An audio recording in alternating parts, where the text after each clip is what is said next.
प्रभु श्रीराम भक्त संकट वचन पवन सुत पंचमुखी हनुमान देवाय नमो नमः। दीपम यदि परम ब्रह्म दीपम यदि जनार्दन दीप हरतु मे पाप पूजा दीप नमस्तुते। संसार सुखी रखंतु। आज शुभ शनिवार रे समस्त श्रद्धालु भक्त मान स्त्रीपद करंतु।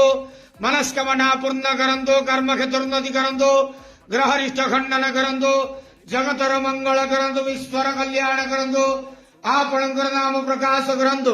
प्रभु संकट वचन श्रीराम भक्त पंचमुखी हनुमान देवाय नमो नमः। मनोजवारुत तुल्य वेगम जितेन्द्रियं बुद्धिमता वरिष्ठम वातात्मजं वानरतमक्षम श्रीराम दूतम शरणं प्रपद्ये। संसार सुखी रखंत आनंद केवार। हरि बोलो।